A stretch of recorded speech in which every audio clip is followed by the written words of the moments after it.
প্লাবিত মেখলিগঞ্জ, নেই বিদ্যুৎ। তিস্তার জলে প্লাবিত মেখলিগঞ্জের একাধিক এলাকা, প্রশাসনের বিরুদ্ধে নিষ্ক্রিয়তার অভিযোগ।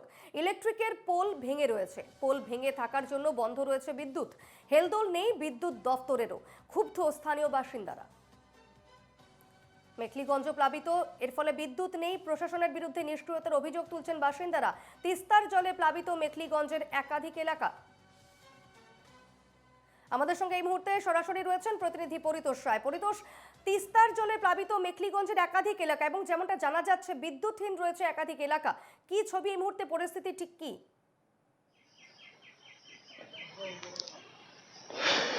দেখো, একদমই ঠিক যে উত্তরবঙ্গে লাগাতার বৃষ্টি, উত্তরবঙ্গে নয় পাশাপাশি যে পাহাড় ডুয়ার্স এলাকা রয়েছে সে সমস্ত এলাকায় লাগাতার বৃষ্টির ফলে কিন্তু তিস্তার জল বাড়তে শুরু করছে। এর ফলে কিন্তু তিস্তার জলের তলায় তলিয়ে গেছে ইলেকট্রিক পোল। আমি একটু আমার পিছনের ছবিটা দেখানোর চেষ্টা করব।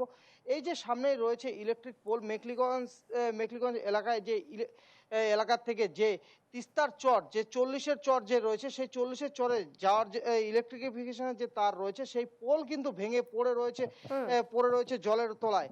আমি একটু ছবিটা কাছে থেকে দেখানোর চেষ্টা করব। দেখতেই পারবে যে এই যে ছবি রয়েছে ইলেকট্রিক পোল ভেঙে রয়েছে আজ 1.5 মাস হয়ে গেল, কিন্তু সেখানে এখনো ইলেকট্রিফিকেশনের ব্যবস্থা করা হয়নি, যার ফলে কিন্তু যে এই 40-এর চর এলাকা যে রয়েছে প্রশাসনের তরফ থেকে কি কোনো তৎপরতা এখনো দেখা গিয়েছে? পোল সরানোর কাজ কি হচ্ছে?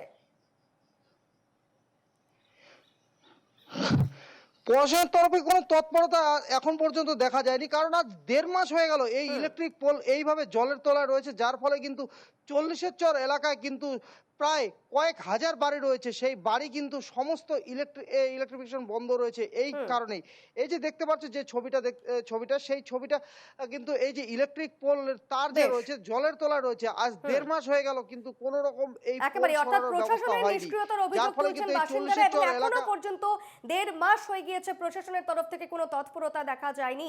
আপাতত ধন্যবাদ পরিতোষ।